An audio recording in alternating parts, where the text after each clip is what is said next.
In the winter of 1822, the Hollow Valley stood like a wound between the hills of Kentucky. Blanketed in a fog so thick it felt alive, the road into town twisted like something trying not to be found, and at its end sat a squat, slate-gray building with narrow windows and no name. It had once been a mill, then a chapel, and now it served as the region's only medical asylum, though its patients were often dropped at the door like forgotten belongings. No doctor stayed longer than a year. No priest had lasted more than a month. But the patients remained silent and watchful, like the trees that pressed too close to the building's walls. When Nurse Mercy arrived, no one remembered hiring her. She simply appeared one rain-slick morning carrying no bag and offering no story. She wore a clean apron over a gray wool dress and smiled when spoken to, but not too much. Her voice was soft and even. She asked for no pay, no room of her own, just the right to care for the sick, the broken, and the dying. That winter, the doctor, an exhausted man with liver spots under his eyes, welcomed her presence without question. He would later admit she seemed like a blessing. For a place that had bled orderlies and frightened off caretakers. Mercy's silence was comforting. She moved through the halls without sound. She washed the patients gently. She stayed through the night without complaint.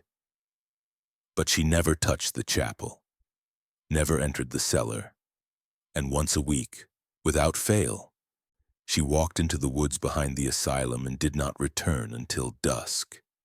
What no one knew, what no one could have guessed, was that Mercy had already buried 11 names before Hollow Valley.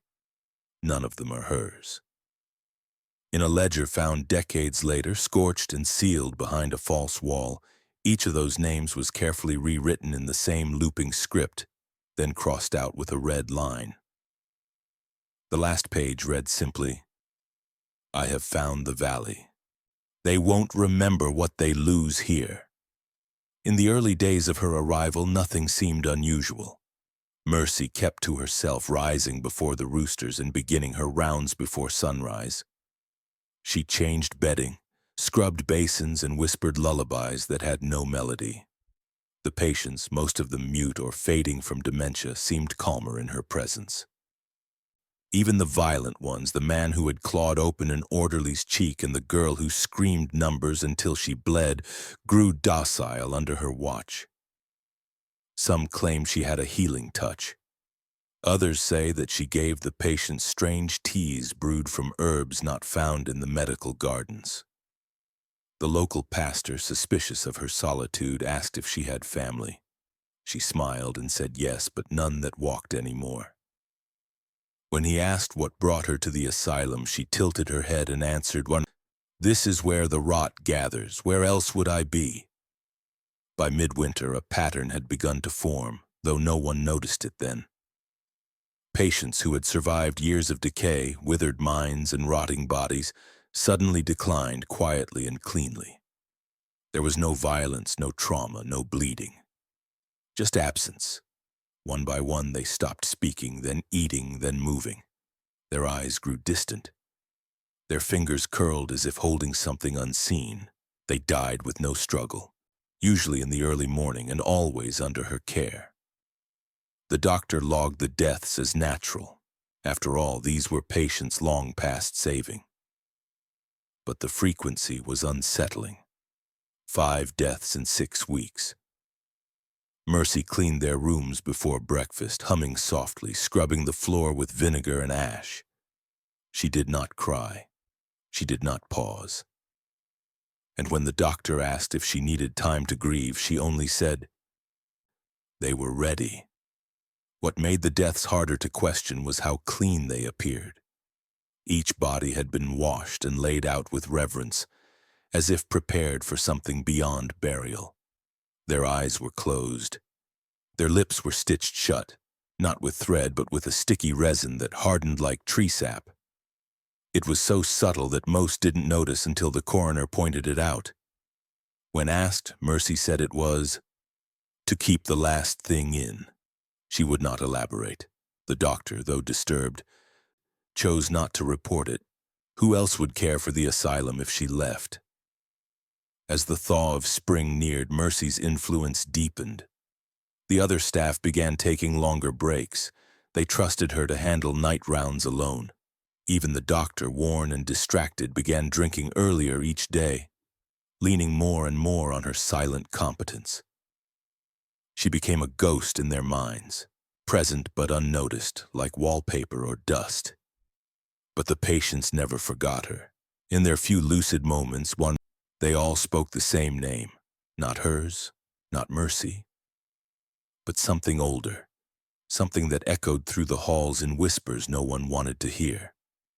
And in her private moments, when she thought no one watched, she would take out a folded scrap of parchment, stare at a list of names, and gently trace a line through the next one. The Hollow Valley had always been a place where things disappeared. Memories, people, even time. But now it has a caretaker, one who didn't ask why the sick came, only when. And how many? Her smile remained soft. Her hands stayed clean. But the earth behind the asylum had begun to sink, as if pulling its own secrets downward. The valley never asked questions, and Mercy had stopped answering them long before she arrived. It didn't take long before the asylum began to speak of her name with quiet fondness. Mercy, they called her, though no one ever asked if it was her first or last. It simply suited her. She moved through the corridors with an ease that made the walls seem less narrow, less cruel. Her steps were soundless, her face blank but calm, and her eyes held a kind of stillness that made even the most panicked patient feel seen. There was something deeply comforting about her presence. She did not flinch at filth or madness. She did not judge the ones who moaned at the walls or clawed their own cheeks open in silent terror.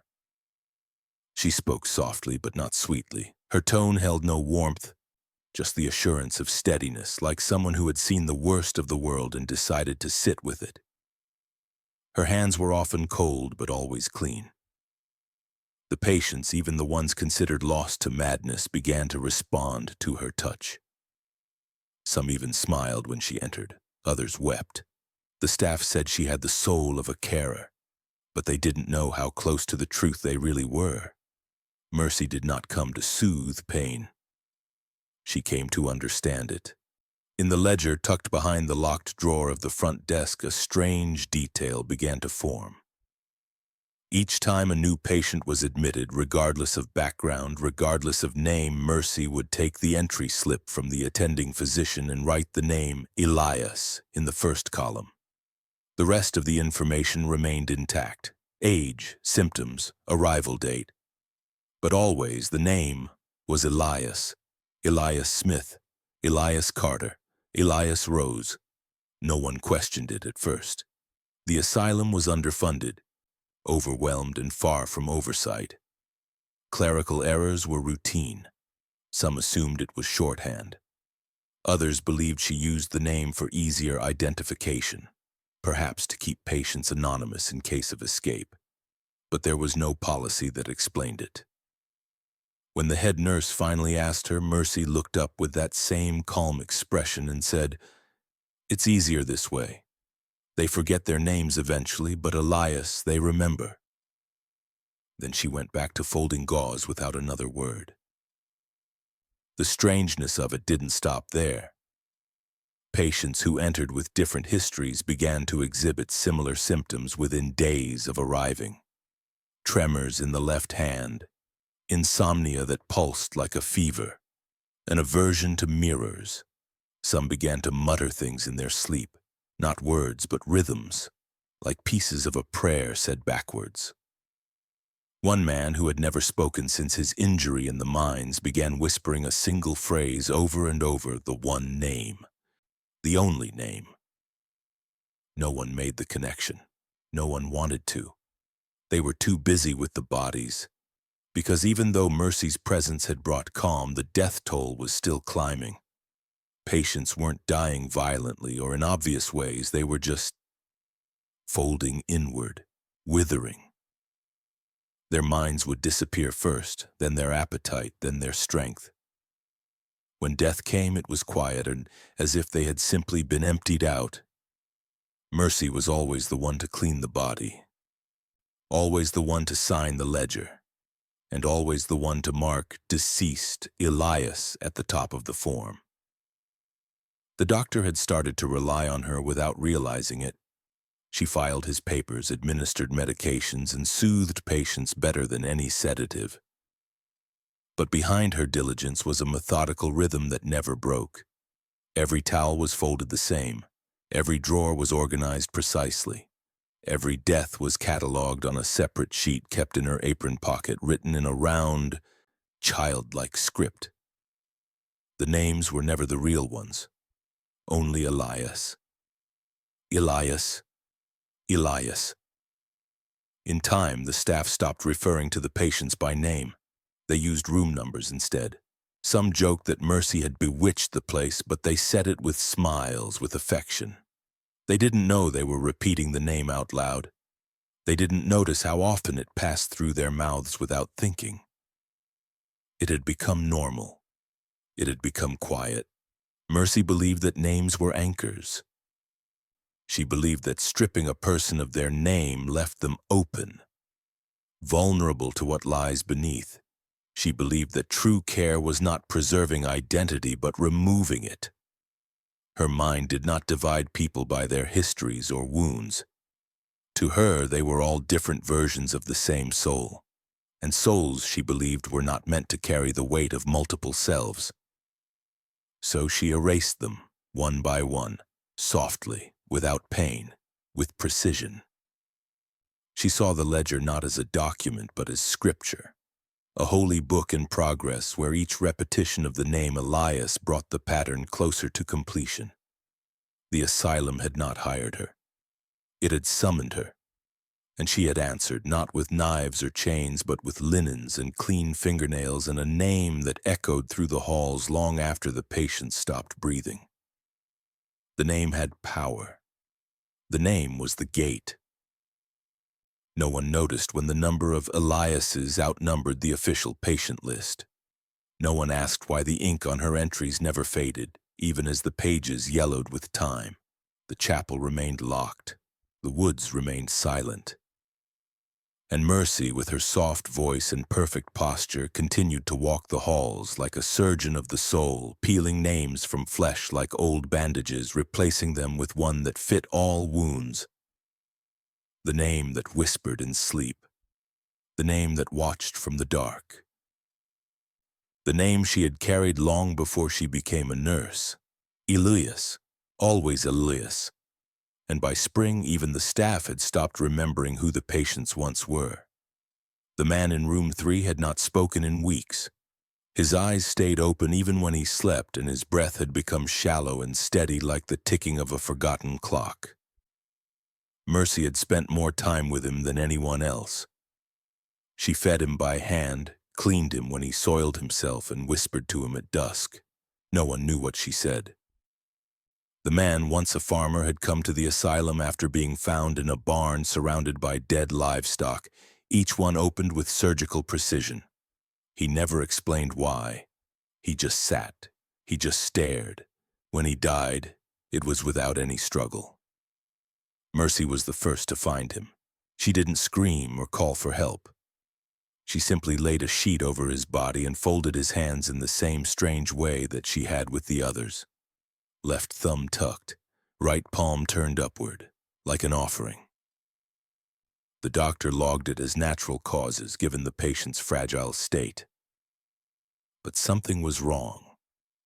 Deep in the chest cavity, hidden behind the lungs, the autopsy knife revealed a strange white substance, powdery and soft, almost like ash, but wet and thick. It clung to the inside of the lungs like milk gone sour. The attending physician assumed it was fungal, maybe from inhaling mold in the old asylum walls. But Mercy's face shifted slightly when he said it, just a flicker, like amusement. The staff burnt the body and moved on. No samples were taken. That night, Mercy's humming returned. It had always been quiet, nearly inaudible beneath the creak of the floorboards and the moaning of distant patients. But now it grew clearer, not louder, just sharper, as if the sound had been tuned. It was not a song anyone could name. The melody looped in an irregular rhythm, almost like breathing. Those who heard it described a chill that followed them, like a breeze from a place where the dead waited without blinking. Mercy made her rounds as usual, washing hands, closing eyes, whispering names. Not the patients' names, but something else. Something soft and repeated under her breath like a prayer only she understood. Staff began avoiding the East Wing at night. Patients started coughing without reason. A young woman in room 7 expelled a similar white dust after a seizure. It coated her lips like chalk. When asked if she had eaten anything unusual, she shook her head and said she had dreamt of being filled, not fed. No one followed up. Mercy recorded each case in her private log, hidden behind the chapel bookshelf. She marked the day of death, the room number, and a symbol instead of a name, a spiral with a line through the center. Every page smelt faintly of something burnt. She believed the rash was not an infection. It was the result. A residue left behind when the soul separated improperly, when the ritual failed or was completed too early. She wasn't trying to kill them. She was trying to open them, to make something pass through. The ones who left the ash had been too weak or too stubborn to let go. They tried to cling to memory, to identity, to shame. Elias was meant to replace all that, but some still held on to the old names in the deepest part of the lungs. That's where she focused now, on the breath, the hidden parts. The humming, she believed, helped loosen them, helped draw out what resisted. It wasn't music, it was instruction. No one knew that Mercy had once tested the ash in boiling water, that it dissolved, then reformed. She fed it to a crow and watched it fall asleep mid-flight, wings spread like broken scissors, that she believed the ash could be shaped, that it was becoming something she could use. The doctor reported no irregularities in the autopsy. The death went uninvestigated, but Mercy hummed louder. She walked slower, and in the walls near room 3 a new crack formed, one that grew darker each night. Room 6 had never been special before Mercy's arrival. It was small and cold, with a single narrow window and flaking blue paint that peeled like dead skin. The bed was rusted at the legs, and the walls had stains no amount of lime wash could cover. The patients who had lived there before had come and gone like ghosts. None stayed long and none left better. But starting in late March, those placed in room 6 began to suffer in a new way. At first it was subtle. A man once capable of feeding himself suddenly forgot how to chew. A woman who had been stable for years began sleeping 16 hours a day, then not at all. Their skin turned grayish. Their teeth loosened. Despite being fed 3 full meals a day, their bodies wasted away. Bones pressed against the flesh like something trying to break through, and yet when weighed, they lost no mass. It was as if the starvation wasn't physical but somewhere else, deeper, like their souls were being slowly eaten from the inside. The red chair appeared without record. One morning it was simply there, set at the corner of room 6 by the radiator. No one knew who had moved it or why. It didn't match the rest of the furniture. It was older. Carved oak with wide arms and deep legs, stained the color of dried blood.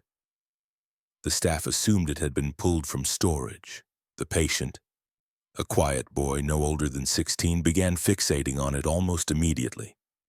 He refused to sit on the bed. He would only sit in the red chair, hunched and silent, staring at the wall. He stopped blinking for long periods. He stopped asking for water. After 6 days, he collapsed during rounds. Mercy found him on the floor, eyes open, lips moving but no sound coming out. She carried him back to the bed herself. That night, she stayed late in the room.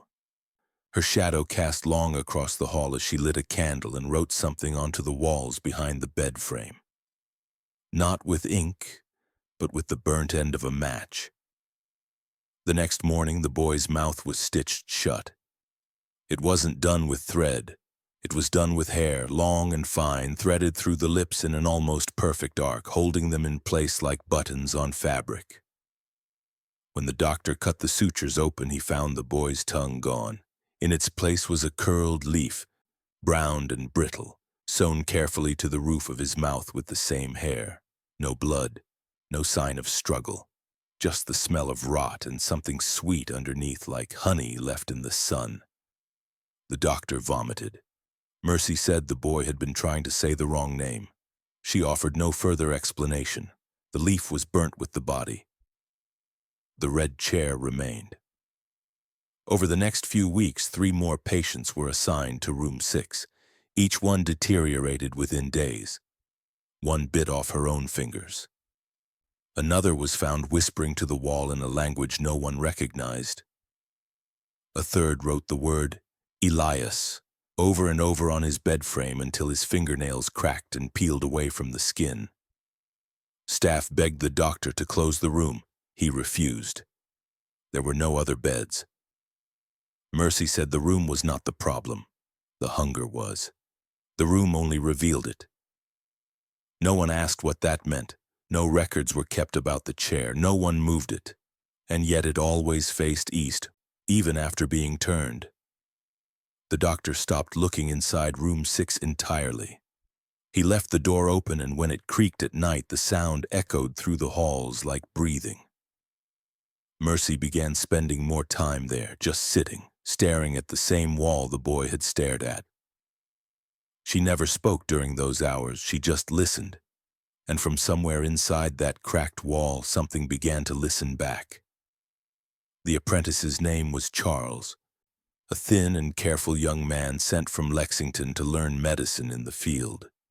He arrived with a leather-bound journal, spotless boots, and the kind of nervous discipline that made him easy to ignore. For the first few weeks, he shadowed the doctor silently, recording temperatures, symptoms, and treatments without question. He was told to stay away from the night rounds. He was told not to interrupt Nurse Mercy. But Charles was observant, and Mercy's calm presence unsettled him more than the screams that sometimes echoed through the stone halls. What bothered him most wasn't what she did.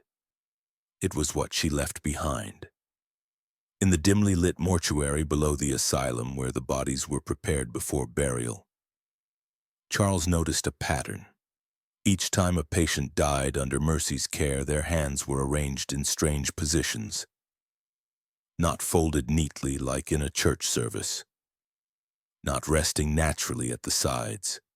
One pair had their thumbs tucked into the palms. Another had the index fingers pressed together and pointed toward the chest. Another was bent at the knuckles like a grasp frozen mid-prayer. At first, he assumed it was random, maybe a side effect of rigor mortis. But when he flipped back through the records and began sketching them side by side, the shapes told a different story. They were not random. They were deliberate. Each pose mirrored the next like a sequence, like something being spelt. He asked the doctor about it, but the man waved him off, muttering that Mercy simply had her own way of preparing the dead. When Charles brought it up to her directly, Mercy paused, her eyes steady but not unkind. She said softly, "That's how they speak to God." She didn't smile when she said it. She didn't blink. Charles felt something hollow open in his chest. Not fear exactly, but a cold understanding that he had stepped into a room that was not meant to be entered. Still, he kept watching. He noticed that the patients who died most peacefully, the ones without contorted limbs or foaming mouths, always had the most precise hand positions. Almost like they had been shown how to die properly. Almost like they had been prepared ahead of time. He found a page in his journal where he'd copied their poses and rotated it. The shapes resembled something close to an alphabet, but not one he knew. He started dreaming of hands, disembodied, reaching, folding. opening and closing in the dark. In those dreams, someone was watching, always from behind, and sometimes he heard the humming. He began avoiding Mercy in the halls, but she always greeted him kindly and always remembered his name. Once she passed him a folded scrap of paper and told him it was a prayer from an old patient. When he opened it, it was blank. The next body he helped prepare had the fingers sewn into a knot. Not tied, sewn. The thread was red and wet and still warm. Charles didn't ask again. He simply noted it in his journal, then began folding the corpse's hands back into the shape she left them in. Something about touching them felt necessary. Like if he broke the sequence, he wouldn't be able to forget what he had seen. And for the first time, he began to wonder whether the prayers were ever meant for God at all. He arrived on the back of a mule cart, wrapped in a wool blanket soaked with his own sweat. 12 years old, maybe 13, eyes sunk deep into a face too thin for his age. His name, or what was left of it, was Jacob Moore. The farmer who brought him said the boy hadn't spoken a word since his mother died. He had no injuries, no fever, just silence. The asylum took him in without hesitation. There were no papers, no questions, but when Nurse Mercy saw him standing in the doorway of the intake room, her expression faltered. Only for a second. Just a twitch at the corner of her mouth like recognition. She walked straight to him, placed her hand on the back of his neck and whispered, "You finally came back." From that moment forward, she never called him Jacob.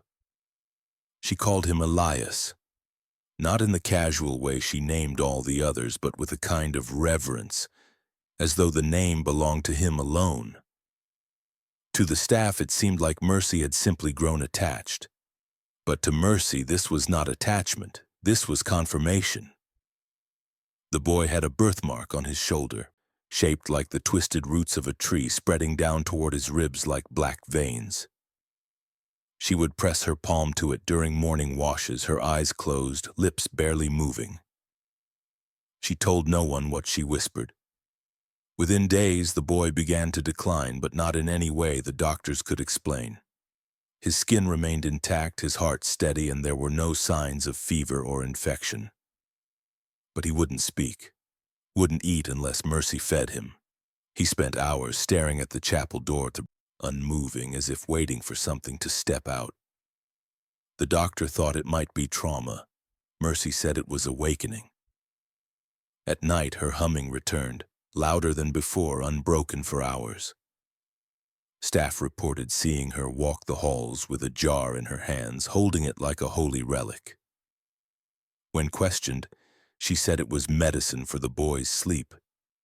But when Charles, the apprentice, found her in the early morning cleaning a basin that smelt of iron, he looked inside the chapel and saw the jar placed beside the wooden cross, half filled with something pale and curled. Later that day, the boy was found in his cot, curled into himself, both hands clenched tightly under his chest. When they opened his fists, they found blood under the fingernails, but no nails on the fingers. All 10 had been cleanly removed, with no sign of struggle and no bruising on the wrists. The stubs were bandaged with white cloth and sealed with resin. The doctor began to panic. But Mercy soothed him, saying the boy had given willingly. She refused to say what he had given it for. That night, thunder broke over the valley and one of the front windows cracked in a perfect circle. Inside the chapel, the jar sat still. 10 fingernails floated in a swirl of red and white liquid. A small tree was drawn beneath the cross, etched into the wood with something sharp. Beneath it, the name Elias was written once and never crossed out. It began with a shallow cut during routine preparation. Charles had been assisting the burial team when his blade slipped beneath the collarbone of a deceased patient from room 2. What should have revealed only muscle and bone instead exposed something colder, something deliberate. Under the layers of skin, faint blue lines curved and intersected like veins, but were too precise and too clean. When he peeled back more of the flesh, he saw the markings in full, inked beneath the surface, not visible from the outside. They were not words, not drawings, but something in between. Geometric spirals stitched with straight lines, arrows pointing inward, shapes resembling human organs but with additions that didn't belong in any anatomy text. The doctor dismissed it at first, claiming it must have been an old prison tattoo that had faded. But Charles knew better. The patient had arrived frail, mute, and untouched. These markings were not decorative. They were instructional. He showed the skin to Mercy, hoping for an explanation, hoping she'd share the same confusion. But instead she looked pleased, not surprised, not concerned. Just quietly satisfied, as if something long overdue had finally taken root. She said with no emotion in her voice, "The body remembers even when the mind resists." From that day on, the discovery of blue ink became more frequent. With each death, more symbols were found, deeper and more complex, as if growing with every patient who passed under her care.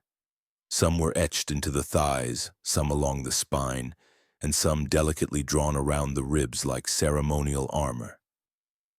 The ink was cold to the touch, as if preserved in ice. When pressed, it did not bleed. When scraped, it did not fade. No one could explain how it had gotten there. The skin above was always smooth, no puncture marks, no wounds. The doctor began losing sleep, pacing the halls at night, muttering about body tampering and sacrilege. But he never confronted Mercy. Instead, he allowed her to continue logging each death, each treatment, each loss of appetite, each moment of stillness. And in those margins, the writing began to change. It started as symbols, a dot, a line, a tiny square drawn beside the names. But soon Mercy abandoned ink altogether. She began writing with something darker, something red. It took time before anyone noticed that her fingertips were cracked and scabbing, that her thumbnails were always stained. The pages of the treatment log grew heavy with dried blood, but the words stayed sharp. Sometimes they were in English, sometimes they weren't. Some entries made no sense at all. Elias 3, mirror ache, no breach, lungs hold, one read. Another simply said, spine unlocked, third eye closed, left hand was correct. The staff stopped reading them. Charles kept copying them. He began seeing patterns between the underskin tattoos and the blood-written notes. The symbols matched, sometimes perfectly. He flipped through pages at night with shaking fingers, comparing the curves of Mercy's marks with those etched into corpses like whispers sewn into meat. One drawing showed a body opened at the navel, surrounded by 12 circles, each marked with a different arrangement of hands. He remembered the prayer hands. He remembered the boy and the fingernails. He stopped sleeping. When questioned, Mercy said the ink was not hers. It came from within. She said the symbols weren't just instructions. They were memories of the body before it was made, a map of what came before bone. She said the blood helped her translate. No one asked who she was translating for. No one wanted to know. One night the doctor found her in the laundry room, hunched over a basin, stirring something thick and black with her fingers. She didn't turn when he entered. She said the skin was only the first layer, that beneath it was scripture, that the dead weren't being lost. They were being rewritten. He left the room and never returned to it again. The ink beneath the skin kept spreading. In some bodies it reached the neck. In one it circled the heart. The asylum began to rot in ways no one could describe. Floorboards split without reason. Water turned sour overnight. Patients screamed at walls that whispered back. And Mercy, calm as ever, continued her work, continued her writing, continued peeling back the layers of identity until all that remained was the language of something older, something deeper, something that didn't need names, only symbols, only shapes, only skin. The cellar had always carried a kind of damp silence that made people step lightly. It was the lowest point in the asylum, dug deep into the hill before the place was ever meant for healing. Most believed it had once been a root cellar, no, maybe even a cold room for butchered meat. But no record survived and no one asked. It was where tools rusted, where linens mildewed, and where rats chewed through anything not nailed down. For Mercy, it was something else. She had spent more time there than anyone noticed, always alone, always humming, always with the door slightly ajar. It wasn't until the floor near the drain caved in slightly that the doctor sent Charles down to investigate. The stone wall along the rear had cracked along its edge, revealing a seam that hadn't been there before. With shaking hands, Charles pulled at the broken bricks.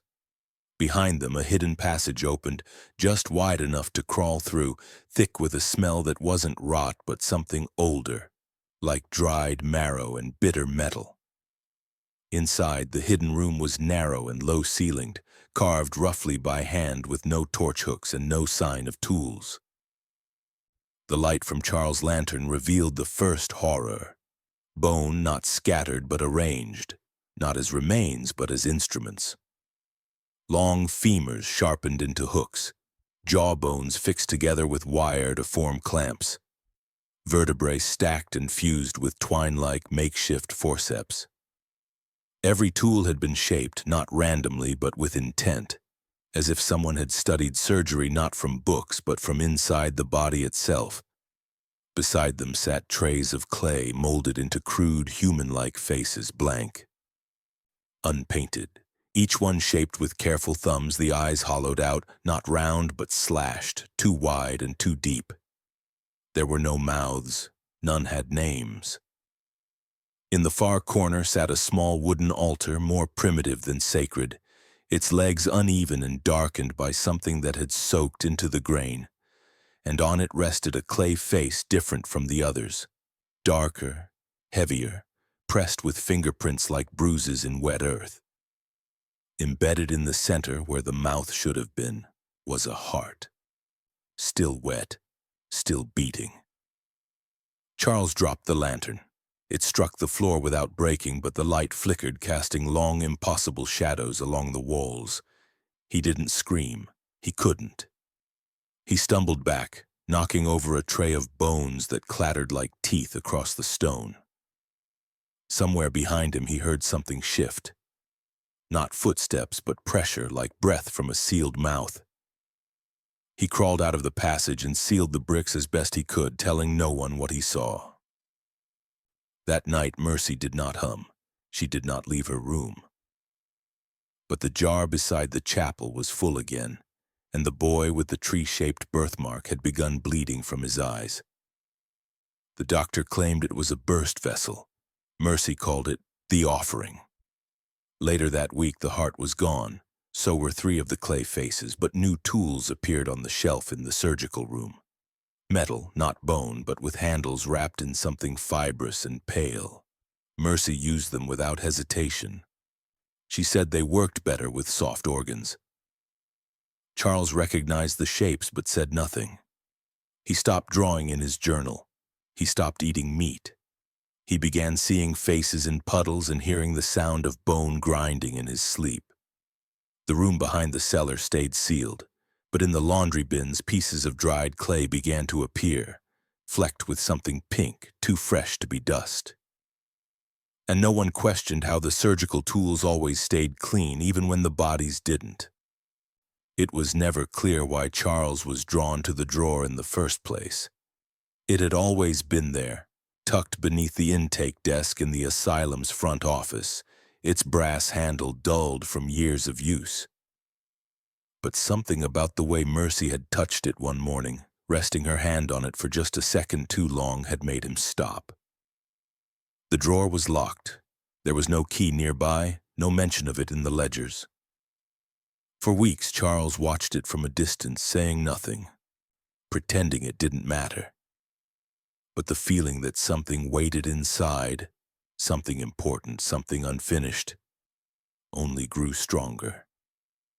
One stormy afternoon, while the staff were tending to a seizure in room 4, he forced the drawer open with a rusted scalpel and a shaking hand. What he found inside wasn't tools or files or forgotten medicine. It was paper, dozens of envelopes, cream-colored, brittle at the edges, tied in careful bundles with twine, all addressed in the same looping handwriting, all stamped but never sent. He spread them out on the intake table, hands trembling as he opened the first one. "Dear Mrs. Holloway," it began, "I am writing with a heavy heart to inform you that your husband Elias passed peacefully in his sleep 3 nights ago. He was calm. He was safe. He was not in pain." Charles read it twice, frowning. He had known the patient it referred to. His name had been Matthew Holloway, and he had not passed peacefully. He had clawed open his throat after days of screaming, blood soaking the mattress until the sheets were almost black. The letter made no mention of this. No mention of the screams, no mention of the wounds, no mention of the red chair or the strange symbols he had carved into his skin with a spoon. Only that he had died in peace, and that his name was Elias. The next letter was the same. So was the third. Every one of them was written with perfect grammar, the same soft voice and the same final lines. "Please know that his soul was cared for. I remain with love and with service. Mercy." Each letter was signed that way, never with a full name, just the word. It began to dawn on Charles that no one had seen these letters sent. No one had ever met the families they were written to. He realized that most of the patient records had been altered after arrival. Names scratched out, replaced with Elias in smoother, more elegant handwriting than the original script. He remembered the ledger, the repetition, the renaming. He remembered the jar, the tree-shaped birthmark, the faces with no mouths, the ink under the skin. None of it was mentioned in the letters. There were no warnings, no confessions, no clues, just false peace. What chilled him most wasn't the lies. It was the tone, the calmness. The way Mercy had written them was like lullabies, like soft hands wiping away the truth. They weren't meant to explain. They were meant to erase. He noticed that every letter was dated exactly 1 day after the patient's death, as if Mercy had followed a schedule, as if each death had not been a tragedy but part of a plan. The letters gave closure. They gave me comfort, but only to ghosts. He packed the letters back into the drawer and closed it, but this time he didn't relock it. Something inside him had shifted. He didn't sleep that night. He sat in the hallway outside the intake room, staring at the floor, counting the tiles between each footstep of the night nurse. When Mercy passed him around midnight, she paused. She looked down at him, not with suspicion or fear, but with kindness. The kind of kindness that feels like a goodbye before anything is said. She told him the mail would never be collected again, that the families had stopped waiting, that no one wanted to remember what had been taken. Then she placed her hand gently on the drawer, turned, and walked away. The next morning, Charles found the drawer empty. No letters, no envelopes. Only a single page was left behind, folded neatly in half. On it a short line, written in blood so dark it had dried into the paper like ink. The name they loved was not the name that left.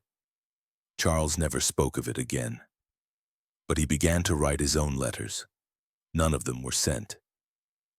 And he never signed his name. The patient in room 9 had been declining for weeks, not in the way others did with the slow wasting or the silent twitching, but in strange, uneven rhythms. Some days he would scream without reason, banging his head against the bed frame until the skin split. Other days he would lie perfectly still, eyes wide open, mouthing something no one could hear. He refused food, then demanded it. He tore off his sheets and wrapped them around his own feet. The staff called it delirium.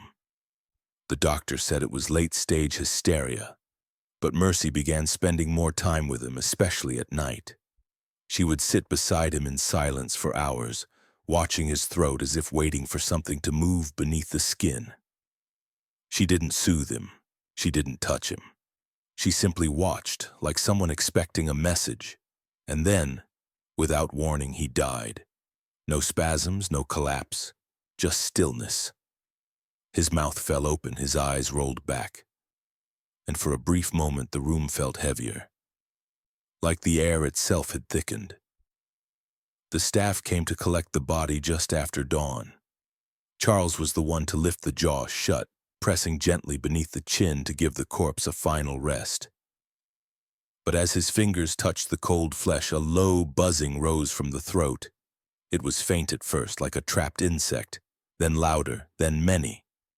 A second later, the mouth burst open and dozens of black flies poured from the gap in a sudden swarm, crawling over the lips, eyes, and cheeks before spilling into the room. One nurse screamed and ran. Charles backed away slowly, shaking, watching as the flies formed a tight spiral in the air before scattering into the hall. None had been seen in the building before. There were no nests, no rot, no opening through which they could have entered, and yet they had come from inside. Mercy arrived moments later, calm as always. She looked at the corpse, then at Charles and whispered, "It's begun." That night, the humming did not return, but something else did. A low whistling sound, hollow and wet, began to echo through the halls after dark. It was not steady. It came in short bursts, sometimes long, sometimes clipped, as if spoken through a broken reed. The sound seemed to move. It would begin in the west wing, fade, then rise again from beneath the chapel floor. At first, staff thought it was the wind, but there was no storm. Then they blamed the plumbing, though no pipes ran through the upper walls. Patients began waking in the middle of the night, eyes wide and glazed, mumbling the same word over and over. Not a scream, not a plea. Just one name. Elias, whispered, gasped, sung in a slow, shaking rhythm like a lullaby remembered too late. One patient wrote it repeatedly on the floor with her own blood, digging her finger into a cracked tile until the nail snapped. Charles stopped sleeping altogether. He stayed in the intake office with a candle lit, copying the new symbols Mercy had begun carving into the treatment ledger. Her entries had changed. The words were no longer in columns. They spiraled outward across the page like veins. Between each loop she had drawn small black circles, clusters of 7. He recognized the pattern. It matched the formation of the flies on the ceiling after the body burst. He had counted them in terror, trying to distract himself from the smell, and now here they were, etched into the margins beside the word, Elias. Mercy said the flies were not pests. She called them the choir. She said they were only singing what had been buried too long. She said every soul made a sound when it was finally emptied. Some wept, some screamed. But the worthy ones, the real ones, they sang. And this time, they weren't singing alone. Charles had stopped pretending to understand what was happening. He no longer searched for reason or medicine, or mercy in the traditional sense. The asylum had become a place of ritual, of transformation, of something older than sanity. But even as the air thickened with rot and whispers, something in him refused to let go. He still believed in names.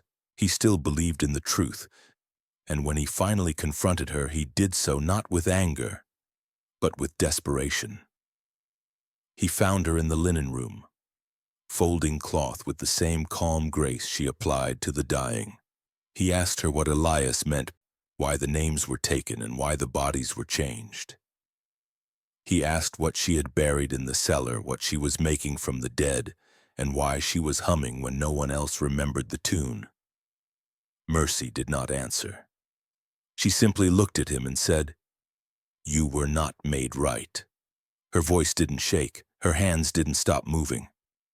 She folded the cloth once more, pressed it flat, and walked past him without another word. By morning, the asylum was silent.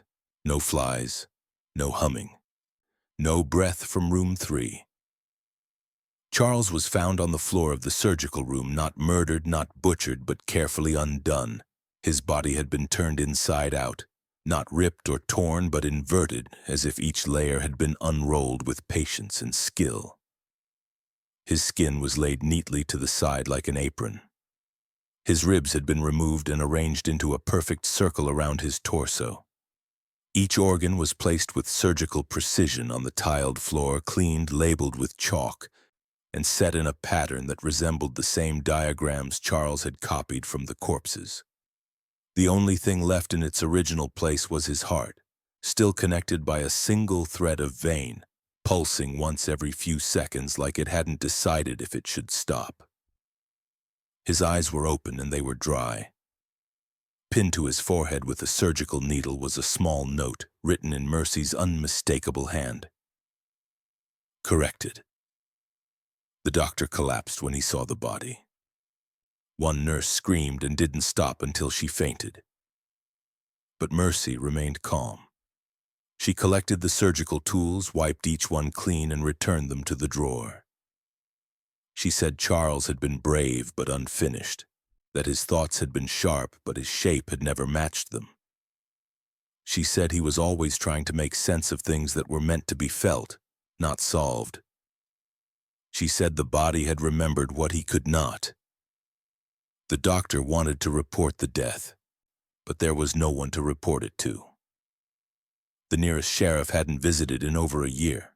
The town had stopped asking questions long ago. Charles was buried with no ceremony, no stone, and no mention of what had been found. Mercy wrote his name once in the ledger, then crossed it out with a red line. She did not speak of him again. But that night the surgical room door swung open on its own. The scalpels inside had been arranged into a circle, and in the center, a single drop of blood that never dried. The asylum closed quietly, as if it had simply grown tired of holding its own weight. There were no arrests, no headlines, and no final inspections.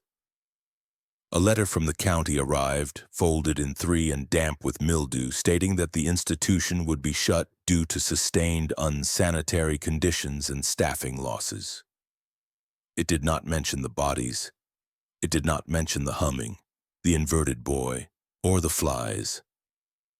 The staff who remained were told to pack what they could and leave by sundown.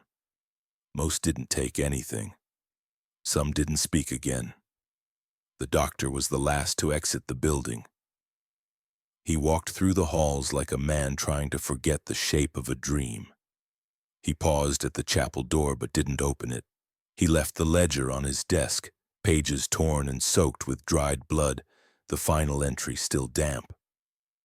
In the field behind the asylum, where a crude graveyard had been fenced with rusted nails and twine, there were 32 markers. Each one is carved by hand. Each one is identical, no dates, no epitaphs, just the same name, etched again and again into weathered stone. Elias. Mercy was not found. No search was organized. No one knew where she had gone. Her quarters were stripped bare, the walls wiped clean, and the floor scrubbed until the wood splintered. Only one object remained, a small white cloth folded on the pillow of her cot, and inside it, a single human tooth. No blood, no root, just the tooth, polished smooth and warm to the touch like it had just left the mouth of someone still breathing. The chapel was sealed with boards the next day, though the sound of quiet movement inside would persist for weeks afterward, even after the last of the patients had been transferred. In time, the building rotted. Ivy climbed its face. The roof caved, the floor buckled. But the grave markers stayed intact, untouched by time or weather, as if the earth beneath them had never settled. 3 months later, a new facility opened in rural Ohio, modern for its time, Clean floors, white gowns, windows wide enough for light but not escape. The staff were young and hopeful.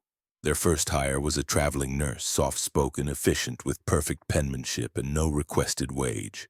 She said her name was Miss Elora. She said she had worked in care homes, that she preferred silence, and that she did not believe in punishment. She carried no bags, only a rolled parchment she kept hidden in her sleeve. She asked to be placed in charge of patient intake. Within a week, the new facility's ledger began to change. It started small, names shortened, dates written backward. Then came the repetition. The same first name, written again and again in the column meant for identity. Elias, Elias, Elias. No one noticed at first. The handwriting was gentle, the patients were quiet, and soon the humming returned. In Kentucky, the locals spoke less and less of the asylum. Its name faded, its history is blurred. Children were told not to walk near the field where the graves stood. Some said they heard singing if they stepped too close. Some said the names on the stones shifted when no one was looking. The town built a church nearby, but its pews stayed empty. Something lingered in the valley, not loud, not violent, but constant, like a breath that never fully left the lungs. A few years later, a fire burnt the old structure down. No cause was found, but the markers in the graveyard remained untouched by flame, cold to the hand, and still marked with that same name, Elias. Always Elias. And in the Ohio facility, the new nurse continued her work, folding linens, closing eyes, and writing letters never sent. When asked why all the patients shared the same name, she would smile faintly and say, "It's easier this way. They eventually forget." Then she would return to the ledger and write it once more, and never cross it out. They never used her full name in the reports. She was listed only as the nurse involved in the Hollow Valley incident, though no charges were brought and no trial ever followed. It was as if the paper itself had trouble remembering her. The files were thin. Most had been misplaced, water-damaged, or quietly removed from archives by hands no one could trace. But the aftermath lingered, not in headlines or town gossip, but in rules. Quiet rules, the kind that don't get spoken aloud, only written in cold ink and passed from hand to hand behind closed doors. In 1823, a new law was passed under a brief and clinical title, the Institutional Identity Safeguards Act. It required all asylums, clinics, and state hospitals to photograph each new patient upon intake. It mandated that their name be verified by 2 witnesses, and most importantly, it insisted that patient records be stored in duplicate, one copy under lock and key in a government building, the other in the hands of a rotating third-party clerk unaffiliated with the institution itself. No single person was allowed to document and care for a patient again. It became known unofficially as the Mercy Statute. The law was passed without debate. No one argued against it. No one wanted to. Those who had worked in Hollow Valley never spoke publicly. Some moved away. Some drank themselves quiet. The doctor retired to a farm outside Frankfort and never practiced again. He refused to be interviewed, and when asked what he remembered, he simply said, "There are things worse than madness. Things with order." His hands never stopped shaking. At medical schools across the Northeast, certain anatomical diagrams were quietly removed from lecture halls and training manuals. No announcements. No explanations. Students were told they were outdated, but those who had studied under old surgeons remembered the pages that had been blacked out, figures that had not been drawn in the normal way but mapped like machinery, arrows that pointed inward, notes written in a round, soft script too clean for a professor's hand. One drawing labeled "Inversion without rupture" was whispered about but never shown. Some said it came from the inside of a folded journal found beside a dissected body in Kentucky. Others said it was copied from a page in the treatment log of Hollow Valley before the fire. No one claimed authorship. No one signed it. But the ink matched the notes pinned to the forehead of the apprentice who had tried to ask too many questions. The graves behind the asylum were never touched. Even after the fire, even after the ground had swallowed the rest of the structure into blackened soil, the 32 markers remained. No one mowed the grass around them, no one planted flowers, but the name Elias stayed etched in each one, not weathered, not worn, but smooth, polished even, as if the stone had never aged. Those who visited described a stillness in the air, a sound that wasn't wind, and the faint sense that something watched from behind the trees. But nothing ever moved, nothing ever rose, and that made it worse.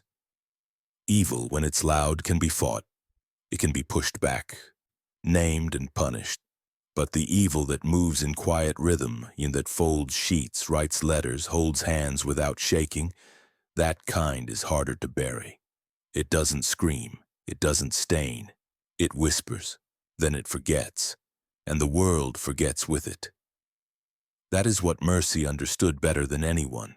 To hide something monstrous, you only need to be the one who records it. Not the one who causes pain, but the one who logs it, shapes it, and folds it into procedure. She never raised her voice. She never forced her way in. She was invited. And when she left, the system stayed shaped in her image. Orderly, efficient, unspoken. So now, when a patient is admitted, 2 clerks must sign the name. A photograph is taken, a copy is stored. But no one ever asks why. No one ever speaks her name. They just follow the steps. Because no one wants to be the next one corrected. And you, what do you think? Could it happen again, or has it already?